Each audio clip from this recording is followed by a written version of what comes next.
passar para o nosso painel de fechamento da noite. Já que fizemos uma discussão, né, sobre produtos, sobre estratégia e negócios, vamos falar um pouco sobre a engenharia que está por trás dessa tal barreira, né, de replicabilidade. Vamos falar sobre tecnologia, sobre o que tem de mais novo, sobre o que realmente é relevante.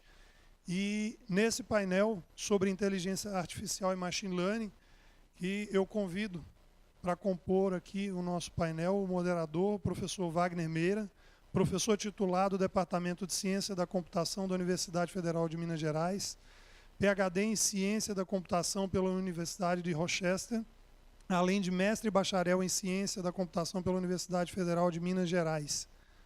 Eu poderia ficar falando alguns minutos aqui do Wagner, por toda a sua extensa produção, né? Eu vou passar à frente.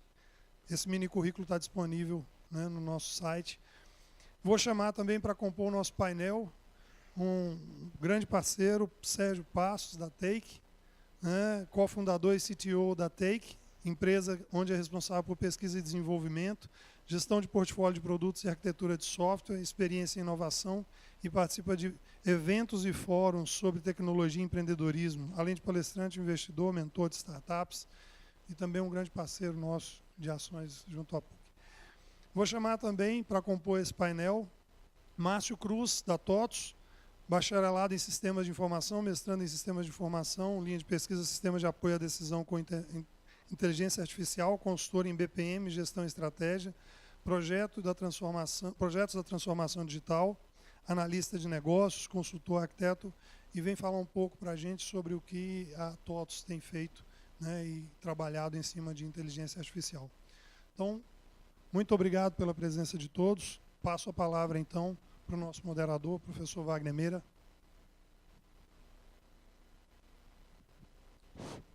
Bom, boa noite a todos. Agradecer aí a permanência até essa hora tardia, né? Então, já deve ter sido uma longa jornada. É muito honrado aqui estar na presença de duas grandes empresas de vanguarda, empresas, né, com uma atuação ampla.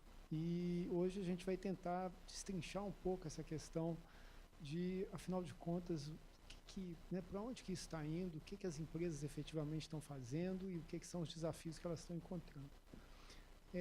Eu acho que é interessante, até para contextualizar, que tanto o Márcio quanto o Sérgio, eles falem em 2, 3 minutos o que eles têm feito, porque aí dá um ponto de partida nosso, né? Você quer começar, Sérgio? Boa noite. Opa, alto. Acordou todo mundo aí. Boa noite, meu nome é Sérgio. Eu fui aluno do Meira, lá na UFMG, formei lá na computação. No último ano do curso, eu, com outros sócios, a gente fundou a Take lá nos idos de 99. Só para pesquisa rápida, eu sempre pergunto isso, quem já conhecia a Take aí na época de TakeNet, só para ter uma ideia? Ah, legal. E quem sabe o que a Take faz? Tá melhorando a estatística aí, viu? Eu sou bom de estatística não, mas... então, a Take ela nasceu com o objetivo aí de trabalhar na internet móvel, mas encurtando a história aí de quase 20 anos, a gente trabalha com experiências baseadas em conversas, né?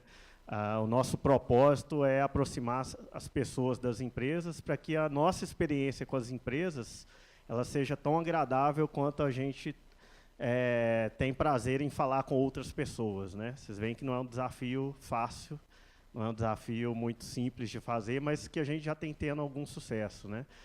Nós não somos uma empresa de inteligência artificial, tá?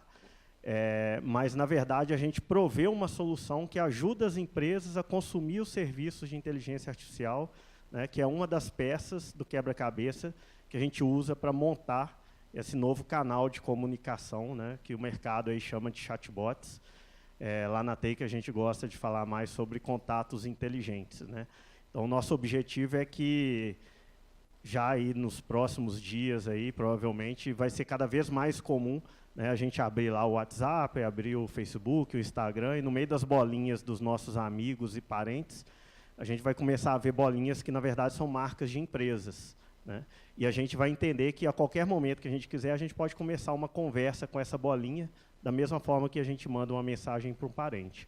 E essa experiência vai ser tão agradável que a gente vai querer conversar cada vez mais com as empresas, né?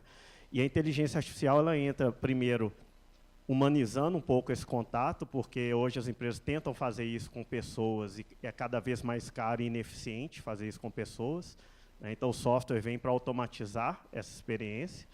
E o segundo que, como o pessoal comentou aqui antes, o grande ouro hoje está nos dados, está na transformação digital das empresas, dos modelos, dos negócios, né? E uma vez que a gente usa esse canal novo para conversar, tudo que é trafegado ali, né, deixa de se perder quando a gente desligava o telefone, agora isso tudo está sendo armazenado, está sendo registrado, e a ideia é que isso tudo vire informação e as empresas comecem cada vez mais a conhecer melhor a gente, né? Então, esse relacionamento que vai ser cada vez mais próximo, vai ser mais pessoal, e vai agregar mais valor, né? É isso que a gente acredita, é isso que a gente trabalha lá. Tá? Depois a gente entra mais no detalhe. Obrigado, Sérgio. Boa noite, pessoal. Meu nome é Márcio, eu atuo como consultor, como especialista da TOTUS. Quem aqui utiliza alguma solução TOTUS? Pelo menos uns 50% aí. A TOTUS é líder em ERP na América Latina, a sexta maior do planeta aí. E ela está posicionada bastante, aí, se posicionou, se consolidou em RP. E aí, muitos conhecem a TOTUS por RP, e por que a gente está falando aqui de machine learning, de inteligência artificial? Dados são o petróleo. Então, quando a gente está ali na camada operacional, a gente está trabalhando com o RP, a gente está trabalhando com os sistemas, mesmo que sejam os sistemas legados. E o que a TOTUS acredita? Acredita que RP virou commodity. Para nós, independente se você usa SAP, se você usa TOTUS, você está gerando informações. E com a aquisição da Bematec aí, há 2 anos atrás, nós entramos numa geração muito maior de informação pelos IoTs. Então, hoje, você vai numa farmácia, você vai no supermercado, você vai na padaria perto da sua casa, provavelmente está usando Bemacash, Bematec. Isso está gerando informação. Então, nós estamos gerando uma série de informação. E o que a gente está fazendo com isso? Há 2 anos atrás, a TOTUS lançou a inteligência artificial dela, que é a Carol, e nós estamos aprendendo com os dados. Nós já estamos, né, trabalhando com uma série de disrupções nesses cenários, né? São soluções TOTUS para análise e aprendizado desses dados. Nós não estamos lançando um produto pronto, nós estamos aprendendo, ou seja, da mesma forma que nós viemos trabalhando, automatizando processos, automatizando tarefas, nós estamos aprendendo com esses dados. Então, nós temos hoje uma série de soluções para educacional, para varejo. Então, nós estamos aprendendo com os dados e nós estamos fomentando. Hoje, no IDEXO da TOTUS, que é nada mais do que uma aceleradora de startups. Tem uma ideia legal, tem uma ideia sobre machine learning, inteligência artificial, como que pode entrar isso no ecossistema? Então, nossa sede em São Paulo abriga ideias de startup, inclusive está aberto aí para as inscrições para o programa de aceleração. E isso é uma forma como a TOTUS se posiciona hoje no nível tático, no nível estratégico, apoiando as empresas nos seus negócios, utilizando os dados que elas mesmas já têm, com uma plataforma acessível, com uma plataforma de baixo custo, ou seja, utilizando pelo próprio uso. Nós estamos falando de inteligência artificial, de um aprendizado de máquina vocacionado para RP, para aquele segmento específico, que é o diferencial TOTUS.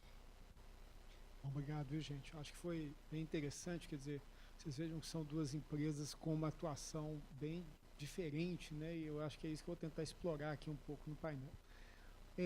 Vejam bem, há toda uma grande discussão sobre se a gente vive uma nova era ou não vive uma nova era, se houve um novo algoritmo, um novo conjunto de algoritmos que mudou alguma coisa significativamente.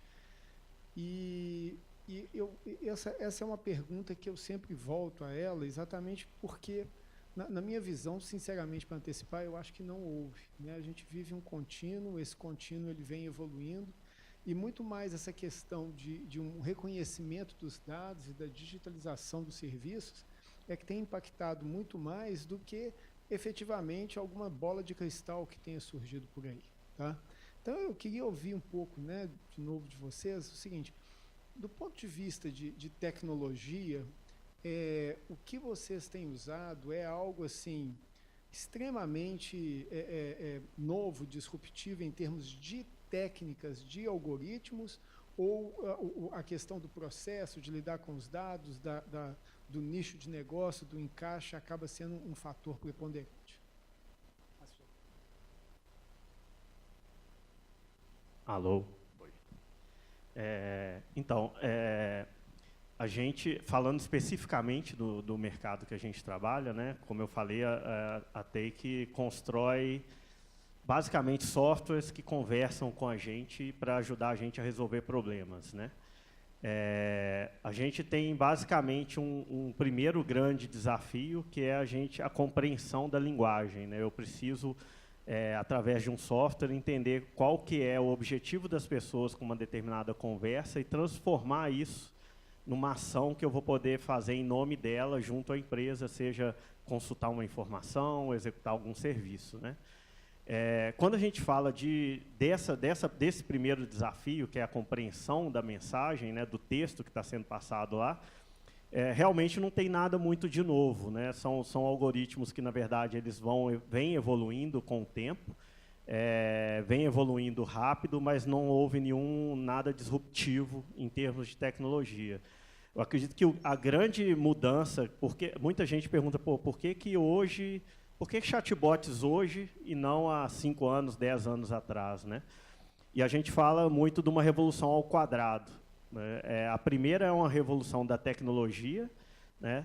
Não é tanto em termos de algoritmos, é muito mais em termos de acesso a esses algoritmos. Então, hoje, é muito mais barato o poder computacional para se processar esses algoritmos e é muito mais barato também o acesso aos dados, né, armazenamento e processamento desses dados que hoje estão disponíveis em muito mais abundância para a gente. Então, essa a gente fala que é uma primeira onda do tsunami, né? A segunda onda que vem, que torna isso uma revolução ao quadrado, é uma mudança de comportamento, né? Então, hoje, eu sempre faço esse tipo de pergunta, sempre que a gente conversa com alguém sobre isso, mas quantas pessoas aqui fizeram mais de 10 ligações hoje durante o dia? Levanta a mão para mim. Uns 3 ou 4, né? Quantas pessoas mandaram ou receberam mais de 100 mensagens, assim?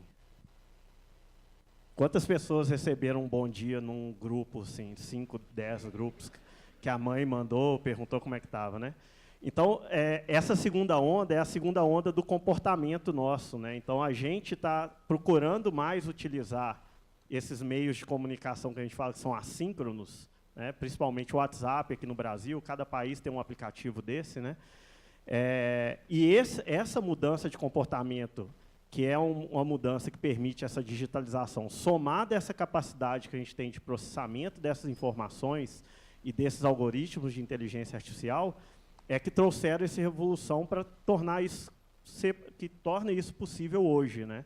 A gente consegue hoje não só aplicar a tecnologia que já vem sendo desenvolvida há muito tempo, vem evoluindo, mas ela vem evoluindo no ritmo normal, mas a gente consegue trazer benefício para as pessoas de volta, para as empresas de volta, né?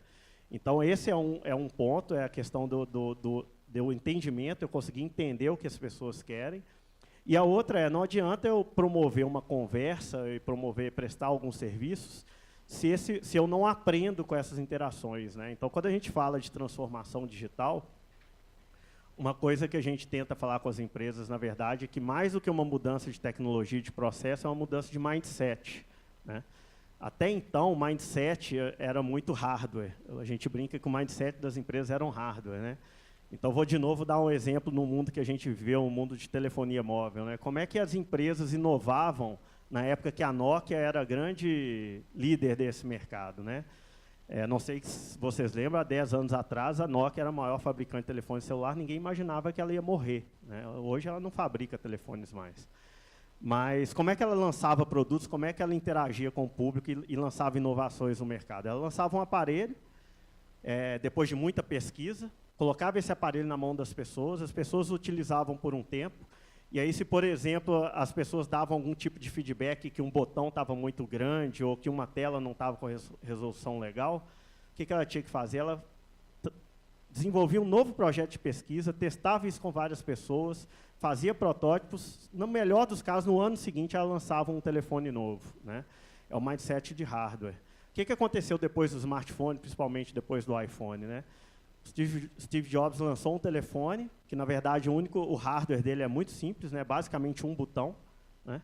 E colocava na mão das pessoas. E à medida que a gente ia utilizando e dava feedback do que estava legal e o que não estava, como é que ele lançava um novo telefone? Na verdade, ele lançava uma atualização do software que estava rodando naquele telefone.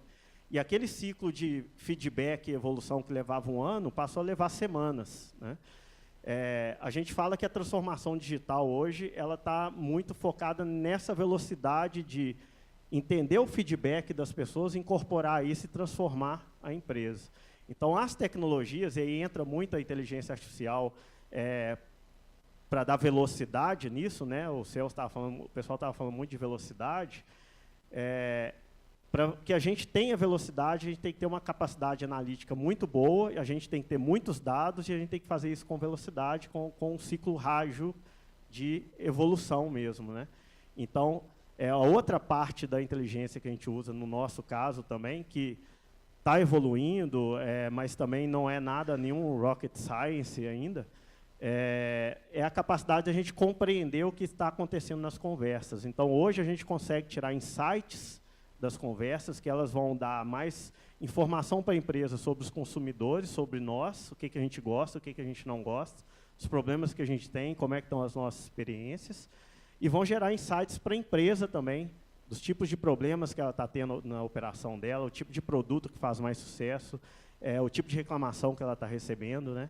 Então, indo direto ao ponto, assim, em termos de tecnologia, existem evoluções, na verdade é uma corrida, né? O nosso posicionamento hoje é muito desse, de viabilizar com que as empresas utilizem o estado da arte de cada tecnologia, né? Hoje, uma das recomendações do Gartner, que eu sempre falo para os nossos clientes, é que nessa corrida, numa corrida tão rápida como é hoje, não é legal você escolher um único fornecedor e ficar preso nesse fornecedor, porque hoje pode ser a IBM, amanhã pode ser a Microsoft, depois pode ser aquele quadrante ali, ele vai se mexendo, né? E o importante é que você faça testes rápidos, você entenda a tecnologia e você tenha flexibilidade para escolher a melhor solução para você. E a gente se posiciona muito nesse sentido. Mas a tecnologia ela evolui rápido, mas não acredito que foi isso que foi o trigger para virar o que é hoje, né? Isso está tão em alta hoje. Eu acredito que a pergunta do professor foi bem provocativa. Eu tive a oportunidade de ler parte do seu livro, ainda não tive a oportunidade de ler todo. E aí nós estamos falando de um livro aí datado de 5 anos, ou pouco mais, que ele fala sobre uma série de tecnologias, uma série de análises, bem como o professor citou ali, estatística, e o que nós estamos usando hoje é a aplicação disso. Nem tudo ainda, nem tudo. A gente pegar o livro do professor, pegar a análise estatística, algoritmos, aprendizado de máquina, já havia sido citado, falado, discutido, estudado há muito tempo. Hoje nós estamos aplicando isso. Aquilo que foi estudado, foi pesquisado lá atrás, hoje nós estamos aplicando. Mas por que a gente está aplicando agora? Parte disso, no nosso ponto de vista, pelo que o Sérgio falou, nós temos hoje poder computacional. Como foi mostrado ali, nós estamos anos-luz à frente daquilo ali. Então, a gente pode analisar a informação, a gente pode analisar dados. Mas, bem como colocou o professor lá atrás, ele disse, olha, para que serve esse trem de inteligência artificial? Aprendizado de máquina. Para eu pegar uma montanha de dados e achar ouro ali, achar diamante. Mas, para isso, eu preciso ter a montanha de dados. Se a gente voltar um pouquinho no tempo, falar de RP, de sistemas legados, o que nós tínhamos há 10, 15 anos atrás para analisar dados? A gente não tinha nada. Quando a gente fala de small business, negócios pequenos, não tinha uma barreira de entrada, ele não conseguia automatizar, ele não conseguia colocar um sistema RP. Hoje tem uma disrupção. Hoje você faz uma assinatura de um serviço da Take, de um serviço da TOTO, você faz uma assinatura, você não tem mais aquela barreira de entrada de pagar centenas de milhares de reais para instalar um RP na sua empresa. Você faz uma assinatura, usa, pagou. Acabou. Então, a barreira de entrada acabou. Hoje, você não começa um negócio, antes começava um negócio, começava uma empresa, e a última coisa que pensava era em colocar um sistema, colocar um software. Fala assim, vamos começar com o negócio, com a logística, com o estoque. Vou gastar dinheiro no estoque. O resto não serve, o resto não importa. E aí você não gerenciava. Hoje, você já faz isso. Com você fazendo isso, você está gerando dados. Então, a parte da camada operacional, nós já resolvemos, enquanto Brasil, enquanto small business. Toda empresa hoje, nem que seja um SAP, um sistema avançado de planilha, ele tem. Está gerando dados ali. A partir dali, a gente consegue pegar tudo que já foi discutido, tudo que já foi estudado e aplicar. Agora, na prática, para a gente chegar ao resultado, ou seja, no nosso entendimento, é a hora que a academia se une ao mercado. Nós pegamos todo o estudo, toda a pesquisa que foi feita na academia e aplicamos ao mercado. E aí gera insights, geram necessidades que podem fazer com que nós consigamos novas tecnologias, baseadas sempre, a base é aquilo que já foi estudado. Tudo que nós estamos fazendo de evolutivo é de necessidade, do que os usuários pedem para nós fazermos, que a gente encontra como necessidade, encontra como dor do negócio. E aí a gente tenta se antecipar àquele segmento, apresentando a solução para isso. E para isso a gente usa no background, no back-office, todas essas técnicas que já existiam há algum tempo. A gente não está criando nada novo, não. Tá bom, gente, obrigado. Então, já que vocês responderam mais ou menos na direção que eu tinha pensado, então vamos forçar mais. Tá? Tem uma questão interessante aí, que é o seguinte, ambas as empresas, vocês têm um papel de catalisador, né?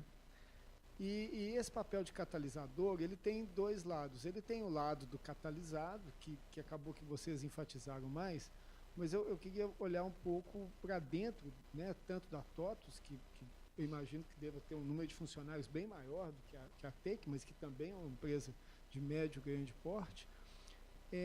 Como é que está sendo esse processo intramuros? Ou seja, porque, veja bem, uma coisa é você catalisar uma empresa a fazer algo, outra coisa é você formar o catalisador de empresas. Ou seja, você tem que, de alguma maneira, incutir uma cultura nos seus próprios empregados que você não necessariamente tinha no passado, né? Como o Sérgio falou e até certo ponto você falou também, e agora isso tem que estar preparado para enfrentar a diversidade, os desafios do mercado e ao mesmo tempo, evoluir. Então, eu vejo essa tarefa que você se propõe até mais complicada do que as empresas finalísticas, porque as empresas finalísticas elas têm um problema que é o próprio propósito delas. Agora, vocês não só têm uma diversidade de negócios à frente de vocês, como tem que encontrar o encaixe da tecnologia e da evolução que vocês têm gerado para cada uma dessas empresas e, ao mesmo tempo, continuam trocando de roupa enquanto andam. Vai lá, Sérgio. Verdade, isso é um super desafio. Você não sabia disso, não? É um super desafio. Isso é uma coisa super recente para a gente. A TEIC, ela começou a trabalhar mesmo com soluções de IA, foi 2016 para cá, final 2015, final 2016. Então, o primeiro grande paradigma para a gente foi de perfil de profissionais. A gente não tinha especialistas na empresa que trabalhavam com isso, né? A gente teve até um caso super interessante, porque nós conseguimos aprovar um projeto de pesquisa no CNPq para desenvolver esse know-how internamente. E era até um projeto super legal do governo que chama RAI, que o objetivo é inserir pesquisadores dentro das empresas. E aí a gente conseguiu um pesquisador, na verdade, que é um ex-professor, já é um senhor, tem 70 e poucos anos já, super especialista em algoritmos, mas que também não sabia nada de inteligência artificial. Só que ele, como bom professor, ele aprofundou no negócio, tirou várias certificações, aprendeu com a gente, né? E ele virou quase que um mentor nosso dessa área, dessa criação dessa área. Então, foi uma experiência bem legal. Então, primeiro aprendizado nosso nessa área é que criar o know-how é complicado, é difícil, sair do zero, né, é complicado. E aí a parceria com algum tipo de parceria com a universidade acelera muito esse processo. A outra é que parceria com startups também fez muita diferença. Então, no início, a gente trabalhou muito com empresas como a Zunit, como a Requima, que em alguns momentos também aceleraram o aprendizado nosso. Então, algumas partes das nossas soluções, na verdade, nasceram como provas de conceito que a gente rodou junto com algumas dessas empresas também. Conume, desculpa, eu falei Zunit, Conume. De onde que eu tirei Zunit? Hã? Era o nome dele. Era o nome antes, né? E hoje o grande desafio, na verdade, é contratar profissionais capacitados para isso. Então, hoje a gente tem dentro da empresa cerca de 6 pessoas dedicadas. A gente não é uma empresa grande, a gente está com 130, 140 pessoas, mas a gente tem pessoas que trabalham diretamente no projeto dos clientes, entendendo os desafios, construindo as experiências, e a gente tem um time especializado só na parte de inteligência artificial. Parte desse time atendendo aos desafios dos clientes e parte desse time trabalhando na nossa solução, que é um produto, na verdade, que é uma plataforma que tenta permitir com que, dentro desses projetos customizados, a gente utilize soluções de diversos fornecedores.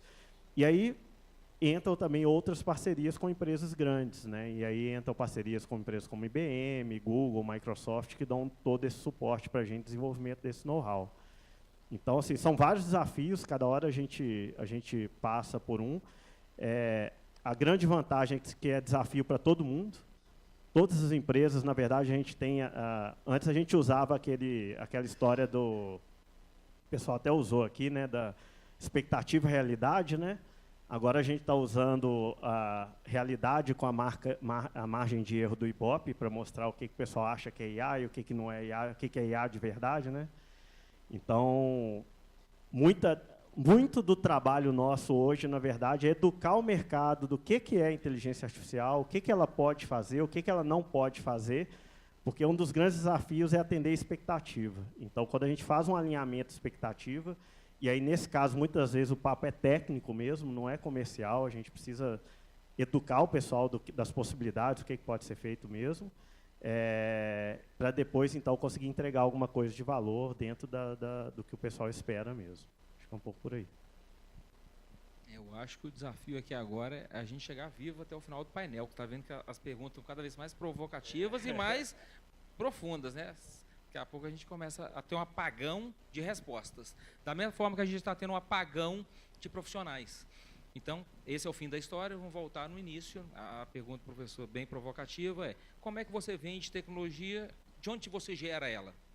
E aí, na estrutura matricial das companhias, e a TOTS é uma companhia aí hoje de 10 mil colaboradores diretos, é complicado. Quando você tem uma estrutura rígida, matricial, gerar conhecimento, gerar disrupção, é praticamente impossível. A gente fala isso de cadeira. Então, o processo é dividir para conquistar. Então, é separar as equipes, é criar os squads e, mais que isso, é dar autonomia para os times desenvolverem, trabalharem. Dar budget, dar autonomia. E hoje a gente já fala, a gente tem alguns artigos publicados, a gente já fala da TI bimodal.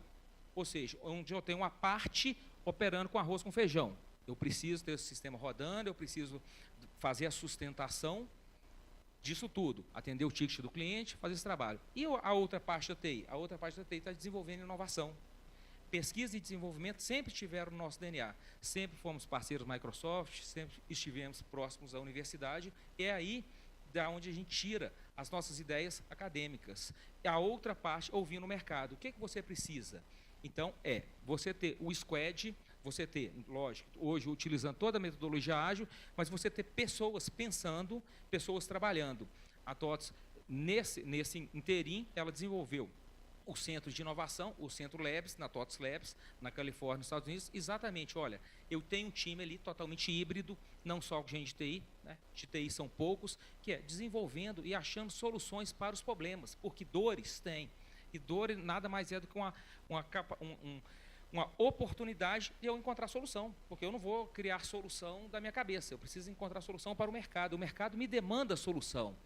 Hoje nós temos uma fila enorme de solicitações de cliente. Aí eu posso tirar dali mesmo, de onde que eu vou criar tecnologias.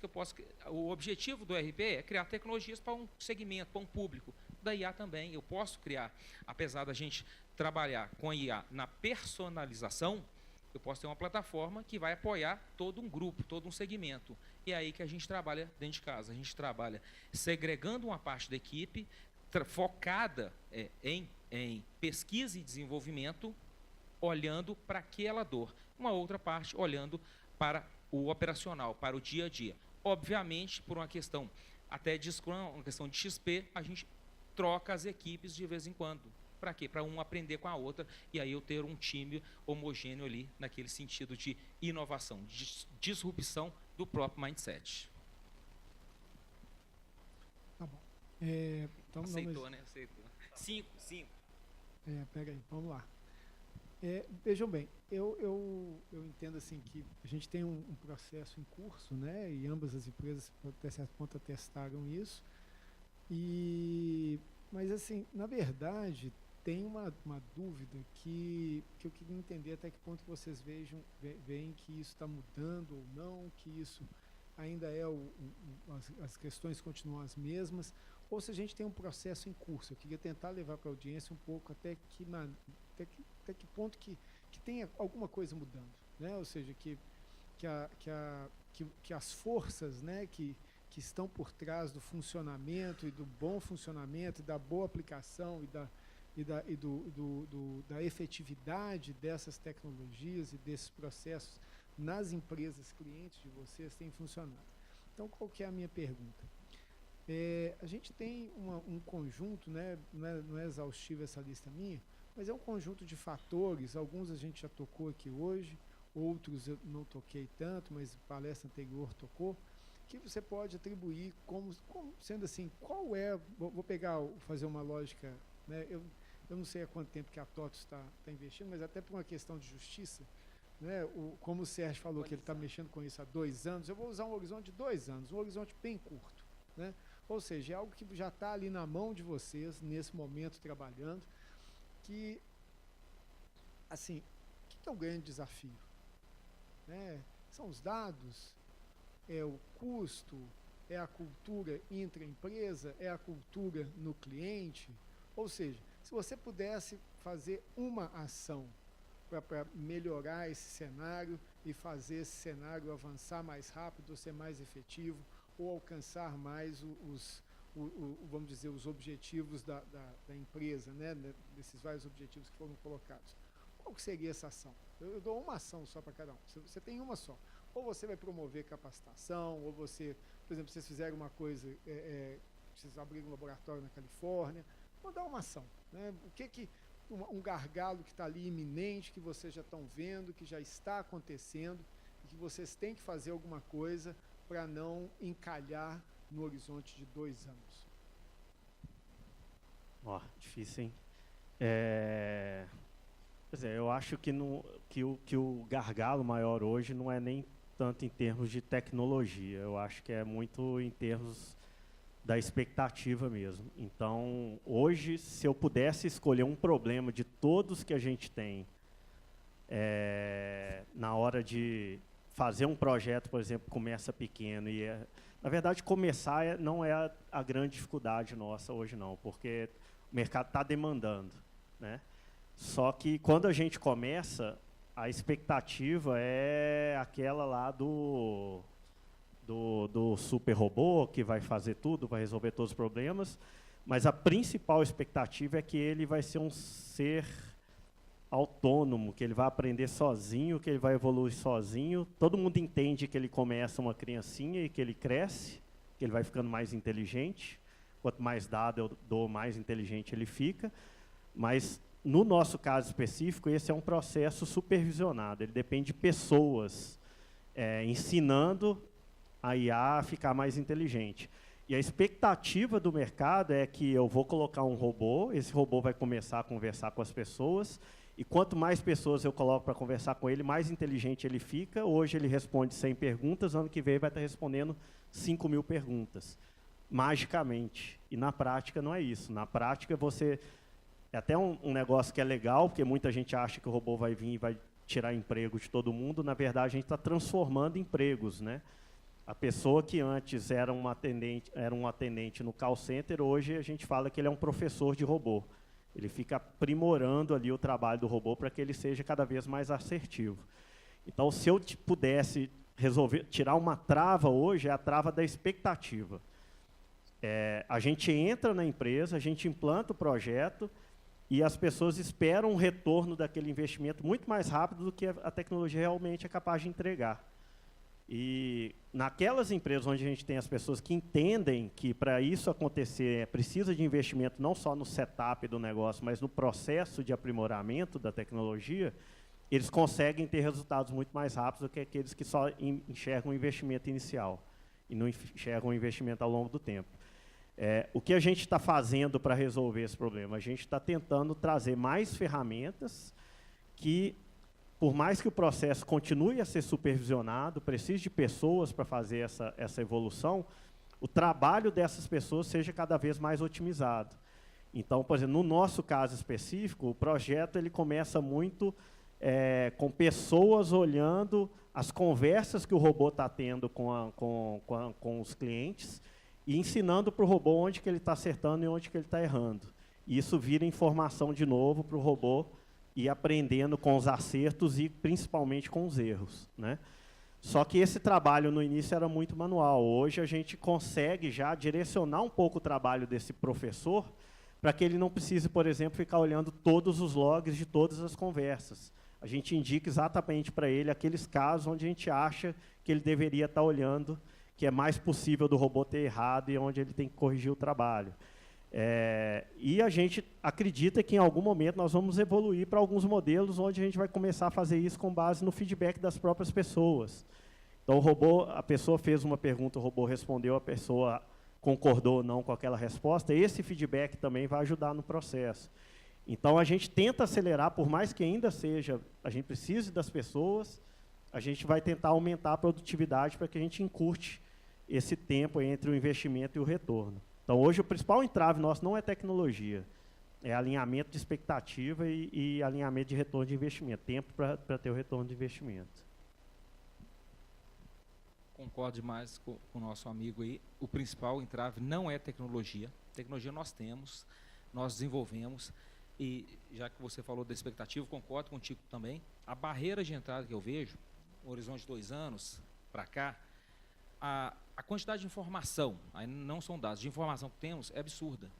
E a maior habilidade que nós temos que ter, e cada um aqui veio aprender alguma coisa, é desaprender e aprender, desaprender e aprender. E é ser um eterno estudante. E isso que a gente não vê nas companhias. Então, a barreira é educação corporativa, é aprender. Foi citado aqui diversas plataformas, diversas ferramentas. Ninguém aqui tem como garantir que as ferramentas vão existir daqui a 5, 10 anos. Podem existir outras, mais modernas, mais atuais, e nós saberemos operá-las. Então, é a gente colocar uma puta ferramenta na mão de alguém que não sabe utilizá-la. Isso não vai dar certo, e a gente sabe. Então, nessa crise aí do desemprego, da crise financeira que houve no Brasil, a qualidade da mão de obra caiu. E onde que a gente viu isso? No indicador de quantidade e qualidade dos tickets abertos dentro da TOTS. A TOTS visualizou isso e falou, pera, tem pergunta muito básica aqui, como é que eu faço um cadastro, como é que eu faço isso? Não tinha isso lá atrás, e aí nós temos uma massa histórica, vou expandir os 2 anos, nós tínhamos uma massa histórica de 5, 10 anos, nós sabíamos qual era o nível de maturidade das companhias em RP. E por que caiu o nível? Porque caiu a qualidade da mão de obra. Então, o que é que a TOTS fez? A TOTS abriu os cursos dela de forma gratuita. Tem uma série de cursos, foi publicado ao mercado, falou assim, quer tirar uma certificação em back-office, num vertical? Tira aqui, gratuito. Então, teve um processo de seleção, ela emitiu mais de 1.000 certificados gratuitos, que era da academia dela, falou, se eu não capacitar a mão de obra, isso aí está a mercado, que vai utilizar a minha ferramenta, esquece a adoção da minha ferramenta. Eu posso colocar uma puta ferramenta lá dentro, ele não está treinado, ele não está capacitado. Pior, ele vai pegar isso e usar de um jeito errado. Não vai funcionar. Então, hoje, qual que é a barreira de entrada? O que a gente vê de problemas? Aí nós estamos falando num cenário até macroeconômico. É capacitar as pessoas. E óbvio que tem que ter os dois lados, né? A companhia capacitando e o próprio profissional buscando conhecimento. A gente vê aí empresas grandes dizendo o seguinte, não só a educação formal é importante, né? Ser autodidata, buscar o conhecimento. Eu estava comentando com a minha esposa ali hoje, os planilheiros falando, olha, tem um curso ali gratuito. Nunca antes se viu isso na história. Tem a barreira de entrada de RP, que não existe mais, de comprar um sistema que não existe mais, de usar um puta serviço daquele ali, que era caríssimo, não existe mais, e de conhecimento. Eu não fazia um curso porque era caro. Eu não aprendi isso porque era caro. No YouTube tem uma série de canais. Não tô aqui questionando qualidade ou quantidade, mas quero aprender qualquer coisa, IA, estatística, tem canais na internet gratuito, gente, gratuito. Tem DataCamp, tem Udemy, com cursos lá de Python, R$ 21,99. Virar cientista de dados por esse preço. Então, hoje a gente está vendo a preguiça mental de um certo público atrapalha a adoção e a operação de certas tecnologias para apoiar toda essa disrupção. Por isso que a gente vê, nós ainda estamos lentos. Então, precisamos das pessoas acelerando também o processo de aprendizado.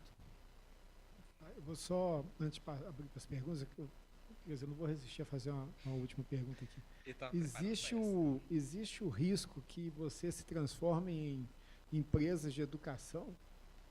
Porque me parece que em ambos os casos você tem um problema de cultura na empresa cliente, né? Seja por ela ter uma expectativa errônea, seja por ela não ter a capacidade de absorção da tecnologia, ou até essa capacidade está caindo. Eu acho que esse depoimento é importante.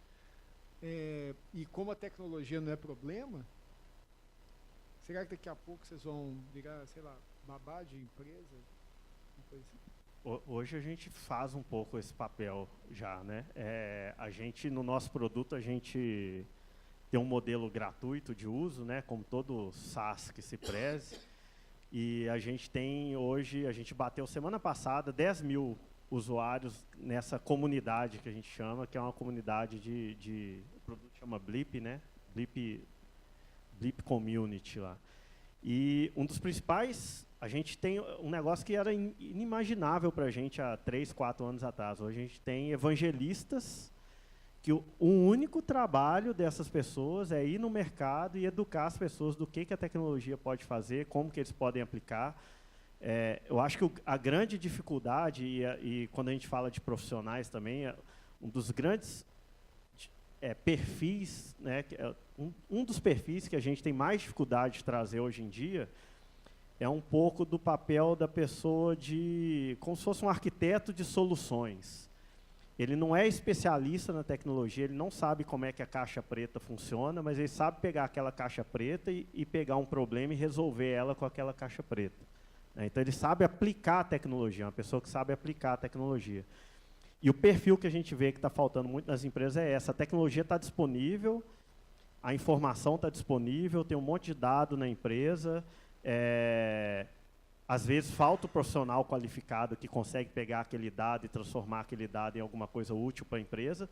Mas, mais do que isso, está faltando ainda aquela pessoa de negócio que sabe o poder que a tecnologia tem e como aplicar aquilo no contexto dela. Então, hoje, o papel desses dois caras que a gente tem é muito de falar, olha, a tecnologia está aqui, olha esses casos de uso que a gente já aplicou, olha isso aqui, vê se isso não aplica no seu caso específico, olha como a gente resolveu esse problema, abstrai o problema e vê se isso também não pode ser uma solução para o problema seu. Então, é uma coisa que para a gente é inimaginável. Hoje a gente tem um desenvolvedor e um designer que o papel deles a gente fala advocate, mas é evangelizar tanto o produto quanto a tecnologia. E a gente faz isso também, o nosso time de vendas hoje, grande parte do trabalho deles é nessa parte de educação. A gente é engraçado, porque hoje já diminuiu bastante, mas há um ano e meio atrás, a gente recebia contato de empresas que queriam eu quero criar um chatbot para mim. Aí a gente perguntava, beleza, e qual que é o seu objetivo? Não, meu objetivo é atender meu chefe, porque o meu chefe pediu que tem que ter um chatbot. Tá, mas o que esse chatbot vai fazer? Não, qualquer coisa. A minha meta é que eu tenho que colocar um chatbot no ar. E é aquele negócio da manada, vai todo mundo porque é tecnologia, né? Então, todo mundo agora, se você perguntar, qualquer grande empresa hoje, eles têm um centro de P&D que está tratando alguma coisa de IA. Agora, nem sempre isso está alinhado com a estratégia da empresa, está resolvendo um problema real, porque senão, isso é meta, a empresa tem que ter aquilo lá dentro. Depois ela vai descobrir como é que usa, né? Então, acho que a educação é um desafio. A gente vê IBM fazendo isso, tem pessoas lá que só fazem isso, a Microsoft tem, o Google tem. Então, quanto mais você... E isso é legal também, porque isso ajuda depois no processo de venda, porque se você é a pessoa que ensina, provavelmente você vai ser a pessoa que vai vender lá na frente também, né? Você acaba criando uma confiança na relação e acaba entregando.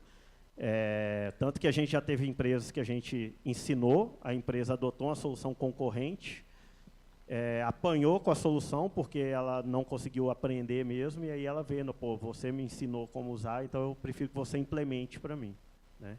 Então acaba muito acontecendo isso também. Que o prestador de serviço ele tem esse papel de consultoria, isso aí a gente não tem dúvida. Não basta só prover, ainda mais em software, não basta só prover a solução, eu tenho que ensinar como usá-la. E a TOTS sempre trabalhou na vanguarda disso, fazendo a capacitação dos seus sistemas. Então, ela parava ali. E até por essa provocação do professor, isso tem acontecido sim no mercado. Nós temos cada vez entrado mais para dentro do negócio, seja por uma dificuldade da própria corporação, seja por solicitação da própria corporação que diz o seguinte: eu quero concentrar no meu core, no meu núcleo. TI, você toca para mim? Então, a TOTS desenvolveu alguns modelos híbridos que falam assim, olha, quer terceirizar a sua infra toda? Coloca aqui no meu cloud, eu tomo conta para você, de noite. O seu software também, o seu RP, eu sou líder em RP, vou tocar ele para você. Legal, legal. Você quer que eu terceirizo tudo, inclusive a consultoria? Quer? Você vai tocar só seu negócio? Toca. A gente já faz isso, já é produto TOTS hoje. Ou para aqueles times que não têm tanto skill, tanta técnica. Ele fala o seguinte, olha, traz um consultor para cá, ele toca esse projeto para mim. Então, temos isso também. Dentro da companhia, projeto sendo tocado, parte pelo time da própria companhia, parte pelo time da TOTUS. Ou se não, tem, inclusive a TOTUS desenvolveu um terceiro modelo, mediante necessidade de mercado, que chama ACT, Atendimento Continuado TOTUS, que é o quê? Você compra um recurso durante um período, fala assim, eu queria ser o técnico aqui, no especialista em tal tecnologia, uma vez por semana. Toda segunda-feira o cara está lá. Para o quê? Para apoiar. Ele não está num projeto específico. Nós estamos comercializando a HH. Mas é por quê? Porque a empresa tem uma dificuldade naquele processo. Ela fala assim, eu tenho essa dificuldade, ou senão nós identificamos isso em processo de consultoria e fala, olha, o perfil, o skill do seu time é esse. Você precisa desse outro. Vou te apoiar aqui. Então, não sei se felizmente ou infelizmente, a gente não consegue fazer essa análise, nós temos pego na mão de muita empresa e caminhado com ela. É isso que tem acontecido. Tá bom. Antes de passar para a pergunta aqui, Brain as a Service não tem ainda não, né? Se bem que eu rezo bastante. Tá, pode abrir pergunta, Romulo? Acho que a gente tem tempo aqui para uma pergunta, depois a gente encerra, né? Eu vou usar dessa prerrogativa para eu fazer a primeira pergunta, posso? Lógico, lógico. Depois eu passo outra aqui. Bom, eu queria fazer uma pergunta ao Wagner. Né? O Sérgio já colocou de forma muito clara que hoje a grande complexidade, né, que as empresas de mercado elas estão enfrentando está na efetiva aplicação dessa tecnologia e até mesmo em vencer essa batalha da expectativa do cliente frente ao que se criou em termos de inteligência artificial. O Wagner, no ano passado, fez deu uma frase aqui, que falou uma frase, né, logo de cara, né, que essa inteligência artificial tão propagada pelo mundo aí é uma histeria. O que eu queria, né, saber de você olhando para todo esse cenário que a gente tem visto das empresas ainda tentando aplicar as coisas que você trabalhava com elas há 15 anos atrás, né? O que hoje a academia tem conseguido trazer de novo, efetivamente, né, e que vai estar, provavelmente, nos próximos projetos desses 2 anos aí, para frente nas empresas. Então, o que efetivamente da inteligência artificial é disruptivo hoje? Ele me pegou, hein? Mas vamos lá. Eu acho que, assim, eu não vejo nada completamente disruptivo, viu, Romulo? Tá? O que você tem, né, que tem aparecido são melhorias, aperfeiçoamentos, ou seja, modelos mais elaborados, mas ao mesmo tempo você vê muita coisa com pouca sustentação, tá? Então, eu acho que, primeiro, quer dizer, seria até um pouco incoerente da minha parte, porque 1 ano, do ponto de vista de academia, é muito pouco. Tá? Quer dizer, você está na PUC e tal, não dá tempo, né? Ou seja, a questão na academia ela é muito geracional, né? Ou seja, você tem aquelas gerações que demoram 4, 5 anos para andar, para se formar, E mesmo a cabeça dos professores também demora um tempo. Acho que a gente ainda não está automatizado ou coisa parecida, não. Uma coisa que tem crescido muito, e agora, até com essa legislação europeia, ela cresceu muito, é que a questão de requisitos não funcionais, né, como, porque os requisitos funcionais eu chamaria o quê? Precisão, revocação, coisas quantificáveis, etc. Essas aí já são bem conhecidas, já vêm sendo tratadas há muito tempo, né, e elas são mais fáceis de você perceber, porque elas são mensuráveis. Agora, mais e mais requisitos não funcionais, como, por exemplo, garantias de justiça, transparência nos modelos, ou seja, existem áreas que elas são, isso eu acompanhei, existem áreas que elas são completamente refratárias a ter modelos opacos. A área médica, nós estamos na Unimed aqui, é um caso desse. Tá? Não existe a cultura da área. Então, ou seja, além de tudo que eles falaram, eu vejo que existe um caminho aí que vai ser bastante longo, né? E que, mais uma vez, a gente vai acabar tendo que refazer todo um contexto e criar uma nova cultura, etc. Por quê? Porque você, até tem uma coisa que está um pouco na expectativa do que o Sérgio falou, quando você para pensar nesses dilemas éticos associados à tecnologia, que nós somos muito exigentes com a tecnologia, muito mais exigentes do que nós somos com os humanos. Então, isso acaba criando um degrau e cria uma expectativa que é muito maior do que a gente está acostumado a vivenciar, né? Eu acho que esse tipo de coisa, ou seja, uma vez vencido essa trajetória de chegar no cliente, das pessoas adotarem, das pessoas passarem a vivenciar e entender, imediatamente elas vão passar a ser mais exigentes, né? As empresas, as pessoas, as instituições, e aí nessa hora a gente vai ter talvez uma nova onda, tá? Ela ainda está vindo em alguns lugares, em alguns contextos, isso já começa a aparecer com muita força, né? Então, de você não admitir mais simplesmente receber um número e tomar conta e tomar uma decisão por conta daquele número, né? Você começa a questionar, será que é ele mesmo, etc. Mas eu acho que vem dentro desse processo. Não é algo assim, vai estourar, mas é algo que há uma consciência crescente nesse sentido. Eu não sei se eu te respondi, não, mas...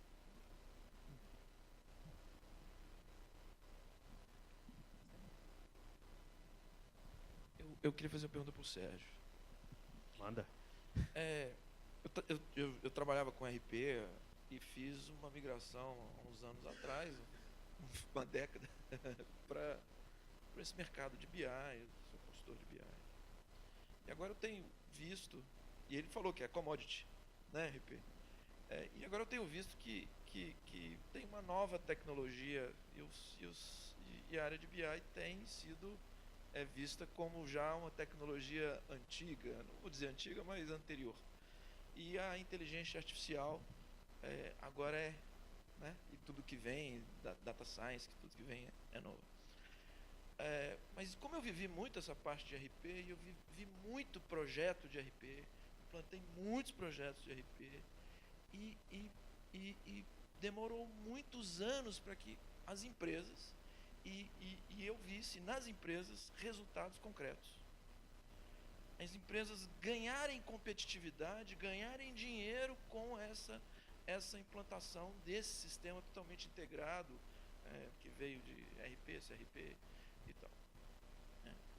Você vê hoje empresas que realmente ganham dinheiro de uma maneira geral, ou elas apenas investem para continuar à frente dos seus concorrentes, sem ter realmente resultados, ou isso se mantém?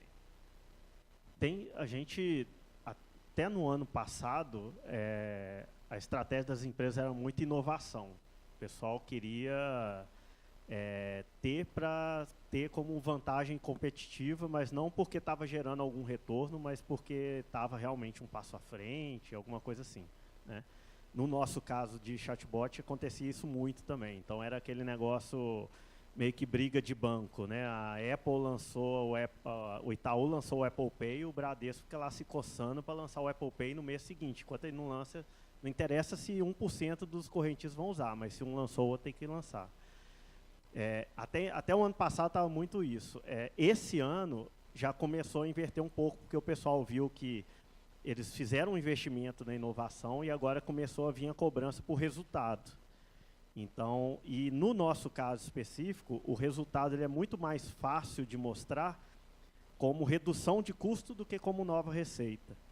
E a redução de custo é muito fácil de mostrar, assim, é instantâneo. Você liga a solução, você tem redução de custo no dia seguinte. Tá? Por quê? Porque, como o Márcio falou, tem alguns casos que 80%, 90% dos contatos de uma pessoa com a empresa é para resolver um único problema. Então, se você for em qualquer helpdesk de TI de qualquer empresa, os problemas são reset de senha, minha impressora não está imprimindo, minha conta travou. E são coisas que você não precisa de uma pessoa do outro lado para responder. Então, fazer uma solução, se você vai no e-commerce, 50% dos pedidos cadê o meu produto? Vai levar quantos dias para entregar, né? Cadê o tracking do pedido? Você vai num banco, o pessoal quer saber da fatura do cartão de crédito. Então, tem problemas que são muito fáceis de resolver e que, em alguns casos, a gente resolve, inclusive, sem usar inteligência artificial. Simplesmente o fato de eu abrir o canal para as pessoas conversarem com a empresa, eu botar um software, que eu não vou chamar de burro, porque a inteligência artificial é inteligente, não, mas que ele automatiza alguma coisa, que é um script, que, na verdade, a pessoa que está do outro lado está fazendo mais um papel de robô do que de uma pessoa mesmo, você consegue botar um software para fazer aquilo. Então, esse ano, o foco foi muito redução de custo.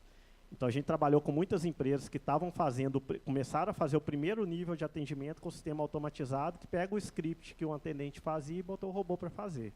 Né? Só que, a partir do momento que a gente fez isso, as empresas começaram a entender que, na verdade, o principal valor para elas não é que elas estavam reduzindo o custo no atendimento, é que, na verdade, já estava criando um canal de comunicação novo, que agora é bidirecional. Apesar do cliente ter começado a conversa para resolver um problema, a partir de agora ela tem um canal onde ela consegue fazer oferta para o cara no mesmo canal e engajar esse cara ali. Então, a gente começou a ter, a partir do segundo semestre agora, principalmente, empresas que estão usando a solução para fazer venda. E aí, são vendas das coisas mais diversas. Desde vender um produto, igual a gente tem, por exemplo, Casas Bahia, fazendo venda com chatbot, até Localiza, que faz venda, na verdade, é aluguel de carro. Você faz uma locação de carro sem precisar conversar com ninguém, mandando uma mensagem no Facebook. Ou até uma Recovery, que é uma empresa do grupo do Itaú, que, na verdade, o produto que ela vende você está com a dívida, mais 50% dos brasileiros estão com dívidas hoje, e você renegocia um parcelamento sem precisar de ninguém do outro lado. Você manda uma mensagem no WhatsApp para eles, eles te falam quais são as opções de parcelamento. A gente tem um algoritmo lá que escolhe qual é a melhor opção para você e vai fazendo uma renegociação, que nada mais é que um script que o atendente do outro lado também faz quando alguém liga para ele. Né?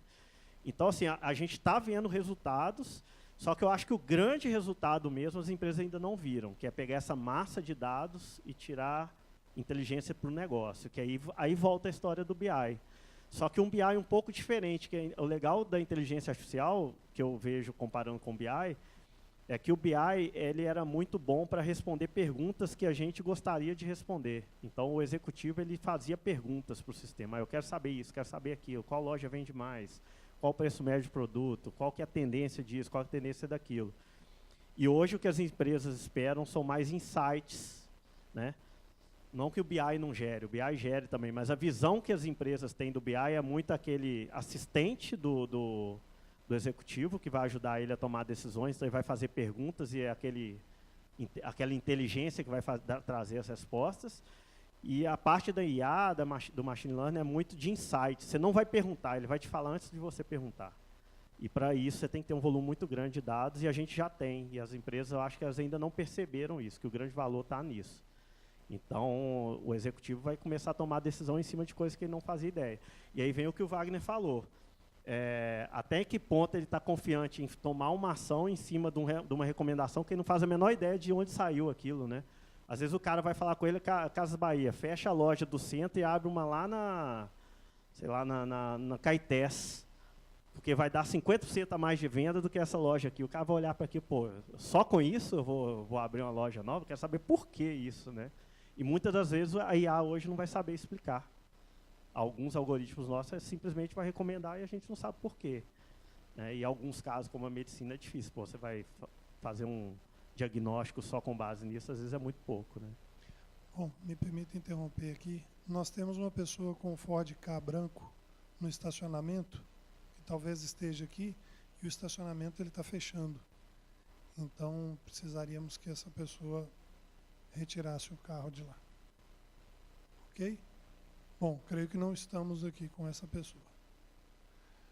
Bom, gente, eu vou fechar só com mais uma pergunta. Tá? Eu costumo dizer que a turma que fica é a turma mais interessante quando o tema é complexo. Então, acho que o assunto vale a pena e vamos investir mais uma pergunta. Boa noite, meu nome é Edmar, sou colaborador aqui da Unimed. Quando o Wagner perguntou a vocês sobre quais seriam os maiores entraves do trabalho, de propor as soluções, ambos colocaram como o problema estava no cliente, seja pela expectativa ou seja pela utilização do software, se está utilizando o potencial do software ou não. Mas olhando para dentro dos muros da empresa, qual que seria o maior problema? Seria o entendimento do negócio do cliente, conseguir adaptar as soluções, os algoritmos? O que seria o maior entrave, a maior dificuldade, olhando para dentro do trabalho da empresa mesmo? Hoje, no nosso caso, principalmente quando a gente fala de empresas clientes maiores, por exemplo, a gente trabalha muito com bancos, empresas financeiras, seguradoras e tal. Hoje, talvez a maior dificuldade nossa é privacidade. Conseguir ter acesso à informação que realmente vai entregar um valor, que vai... Vou citar um caso aqui que foi super interessante, porque a gente comemorou ele não tem nem 2 meses. A gente trabalha com um banco que a gente levou 2 anos para conseguir abrir uma porta para eu gerar a segunda via de um boleto de renegociação de uma dívida. Então, assim, é uma coisa super simples, que desafio técnico não é alto, não foi problema de ser homologado, da tecnologia ser aprovada nem nada, foi muita questão burocrática lá dentro, porque a informação é tão sensível para a empresa que ela não abre isso para qualquer parceiro, qualquer integrador. E a gente tem casos desses em todos os lugares. Então, hoje, por exemplo, uma dificuldade nossa é se provavelmente eu tivesse algum nível de certificação de segurança, se eu fosse compliance com coisas que empresas muito grandes são e que a gente, por ser pequena, tem mais dificuldade em ter, talvez eu conseguisse entregar mais valor para os clientes hoje. Então, olhando para o umbigo, né, eu acho que seria mais essa compliance com questões de segurança mesmo. Agora, olhando para as barreiras da companhia, a gente está aqui num centro de inovação, no centro de desenvolvimento. Isso aqui é algo raro nas companhias de forma geral. Então, eu diria engajamento. Nosso amigo ali implantou RP e ele sabe que um dos dificultadores da implantação do RP é o engajamento. Só funciona quando é a 4 mãos. Quando só o fornecedor quer fazer, já era. Então, engajamento, cultura, e quando a gente vai falar de processo, mudança de processo, aí a gente entra gestão de mudança, cultura, e aí chega ao ponto de virar para o stakeholder e falar assim, olha, tem que ser top-down, senão não vai. Por quê? A empresa, hoje a gente estava num processo desse, a empresa fala assim para o fornecedor, eu estou ganhando dinheiro, esse trem está funcionando desse jeito, para que eu vou mudar? E aí você tem que provar para ele que ele precisa se mexer. Então, engajamento, ele mesmo não vê a necessidade disso, porque sempre funcionou daquele jeito, sempre o fulaninho aprovou o borderô de pagamento no papel, para que ele vai colocar uma aprovação no mobile? Então, lá dentro da companhia, é a adoção disso, mas aí, como foi falado aqui, não é se vai, é quando vai, e o medo está motivando, porque a gente viu aí as maiores empresas já desapareceram, muitas já desapareceram, e o que fizeram? Quando a gente olha num BI, o que fizeram elas morrer? É exatamente não ter adotado tecnologia, não ter feito gestão de mudança. Então, dentro da companhia, olhando para o próprio umbigo da companhia, é ela também se mexer, é ela se engajar, e aí eu estou falando na corporação como um todo, né? O status quo, mudar o status quo interno para ter um status quo também de inovação, de tecnologia.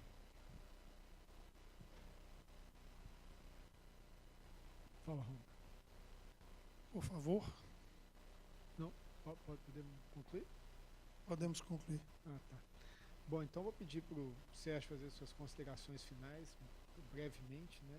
O Márcio também. E a gente conclui. Beleza. Não, eu só agradecer aí o professor Romeu pelo convite. Quem ficou aí também, obrigado aí por ter ficado. Eu sei que o horário é ingrato, né? E vou aproveitar o tempo. Eu sei que tem muita gente que trabalha na área de análise de dados e tal. Nós estamos contratando, tá? Take.net, nosso site. Estamos crescendo, estamos procurando gente capacitada aí para trabalhar com a gente. E dizer que estamos abertos também a parcerias, projetos, só procurar, deixar o contato aí depois. Bom. Eu faço das palavras do Sérgio as minhas e a da TOTS também, agradecer a oportunidade, agradecer ao professor Romeu, agradecer a aula que tivemos aqui hoje. Então a gente mais aprendeu do que compartilhou, e isso é interessante. A TOTS também está contratando, está precisando de gente, e não só isso, tá? Então, como eu já disse, nós temos o IDEXO, que é o nosso acelerador de startup. Tem um startup, tem um projeto legal? Leva para lá. Você é uma empresa de TI, pretende montar uma empresa de prestação de serviço? A TOTS também está compartilhando, está contratando empresas para apoiá-la no processo de transformação digital. Então, parceiros de negócio, parceiros de vendas, parceiros de implantação, nós temos oportunidade em diversas áreas. Gostaríamos de agradecer novamente. Muito obrigado. Bom, gente, espera aí, calma. Eu tenho que falar aqui também, né? Vou agradecer ao Romeu, né? É sempre um prazer, uma satisfação muito grande estar aqui. E como esse workshop ele se insere dentro de uma ação educacional, eu acho que tem uma reflexão aqui que eu queria deixar para vocês, que é o seguinte. Vocês viram que as empresas, dentro da inserção desse processo de inserir novas tecnologias, de usar novas tecnologias, elas estão diante de uma incerteza grande. Toda incerteza, ela, de uma forma ou de outra, ela leva a algum desperdício. Então a gente percebe que existem desperdícios tecnológicos, desperdícios de recursos, desperdícios de tempo, mas eu acho que nesse momento, eu não chamaria de desperdício, eu chamaria de investimento. Tá?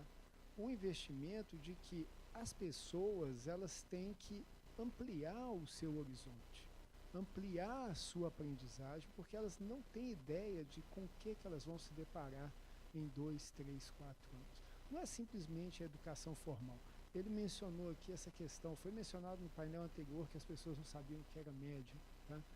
Então, de repente, a gente está vivenciando um momento em que, por exemplo, todos nós aqui, né, de alguma maneira, a gente teve uma educação formal muito delimitada, né, muito encaixotada e cada vez mais. A universidade, hoje em dia, ela está numa situação que eu acho muito precária, porque ela é muito, entre aspas, é o que se fala do conteudismo, uma sobrecarga de conteúdo muito grande e uma subcarga de pensamento, de raciocínio e de evolução de como que você lida e enfrenta os problemas da vida. Tá? Então, eu acho que é uma provocação para o Romeu, é uma provocação para mim, é uma provocação para todos aqueles que de alguma maneira atuam em formação, que a gente vive um momento em que o mais não vai ser menos, o mais não vai ser desperdício, e o mais é onde realmente pode nos ajudar a ir além do ponto que nós estamos indo hoje em dia. Tá? Então, agradecer mais uma vez, agradecer aí pela permanência, né? Pessoal valente aí, 11 horas da noite, assistindo painel de ciência dos dados, só o Romeu mesmo para conseguir uma coisa dessa, né? E desejar a todos uma boa noite e um ótimo evento amanhã. Tá? Muito obrigado, gente. Bom, pessoal, eu não sei por vocês, mas assim, o aprendizado que eu, pelo menos, percebi hoje aqui foi gigante. Né? Agradeço a todos que ficaram. A gente tem feito muitas ações de empreendedorismo, em que alguns professores viram e falam, posso levar minha turma?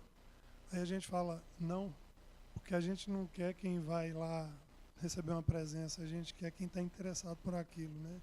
E acredito que essa plateia aqui hoje está extremamente, realmente, interessada. E acho que a gente teve um espaço aqui fantástico para isso. Agradeço, né, a todos vocês, ao Wagner, ao Márcio, ao Sérgio, por essa discussão, né, e vamos fechar a noite por aqui.